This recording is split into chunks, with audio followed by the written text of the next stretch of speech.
Now, when I was 15 years old, I had a very important person in my life come to me and say, who's your hero? And I said, I don't know, I got to think about that. Give me a couple of weeks. I come back 2 weeks later. This person comes up and says, who's your hero? I said, I thought about it. You know who it is? I said, it's me in 10 years.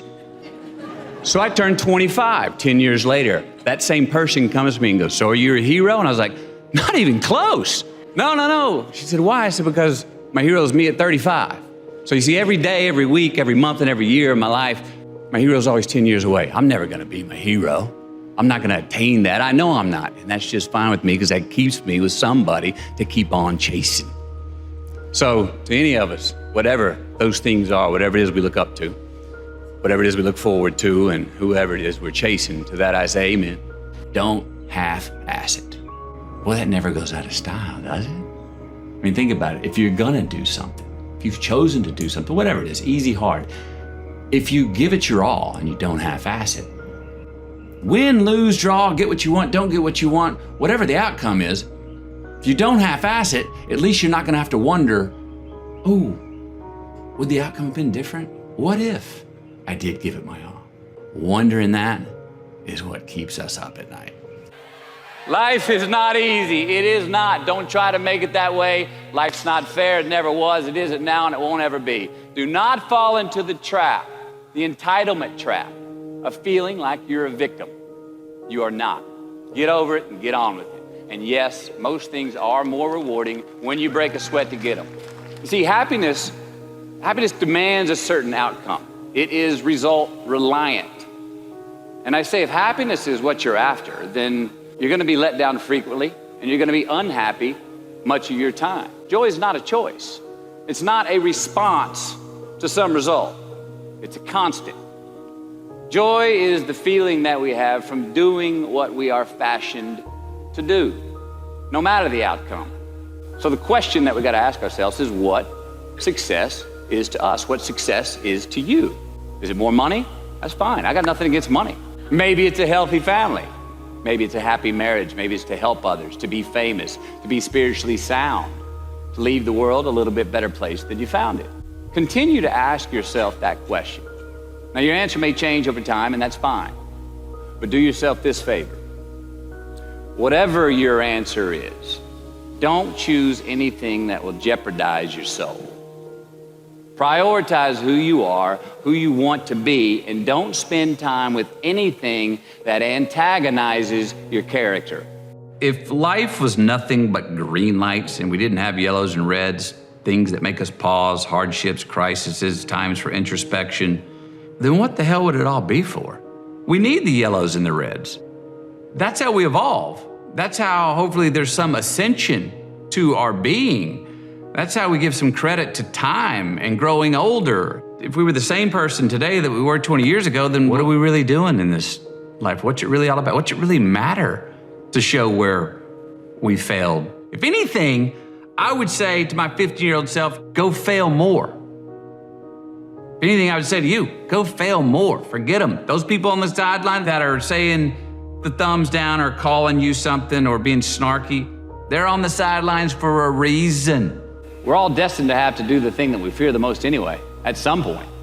So give your obstacles credit, and you will, 1, find the courage to overcome them, or you will, 2, see more clearly that they're not really worth prevailing over. So be brave, have courage, and when you do, you get stronger, you get more aware, you get more respectful of yourself and that which you fear. Didn't you want to be a lawyer at one point? Was that part of your path? That's what I thought I was gonna do in life. Then I remember my dad one day saying, he was in the oil business and it all went under in '82. And right around that time, he was like, I may need you to be a lawyer to take care of me.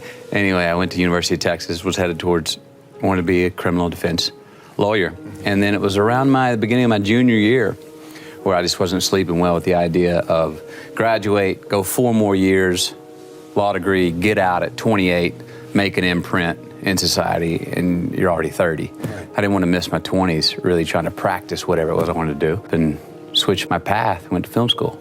I think we get caught up so often in short-term gains and short-term return, choices that give us short-term return on our own investment, us. And we're not making choices that are that are going to buy us delayed gratification, not only longer in this life, but after we're gone for our kids and our grandkids and our great-great-grandkids.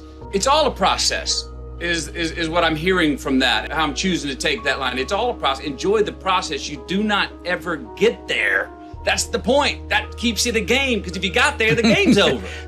I find that most of the times our obsession with what is wrong just ends up breeding more wrong, more failure. The easiest way to dissect success is through gratitude, giving thanks for that which we do have, for what is working, appreciating the simple things we sometimes take for granted.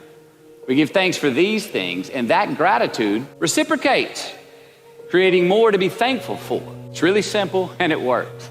Now, I'm not saying be in denial of your failures. No, we can learn from them too, but only if we look at them constructively, as a means to reveal what we are good at, what we can get better at, what we do succeed at.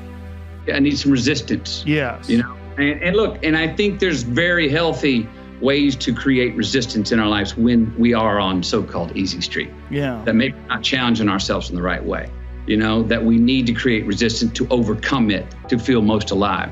But there's also foolish times to create resistance. And the fact of that is, things are going so well, you think that's how it's going to be for the rest of your life. No, trust me, the uphill's coming. The drama, the real drama's coming. Don't create any false drama in front of you right now, because you're kind of patronizing yourself. The real drama's going to come. Someone is going to get sick. You are going to get hurt. Something will happen in your life. The world will do unto you, or you'll do it unto yourself. So don't trip yourself running downhill and face plant and break your frickin' nose just because you needed some resistance running downhill.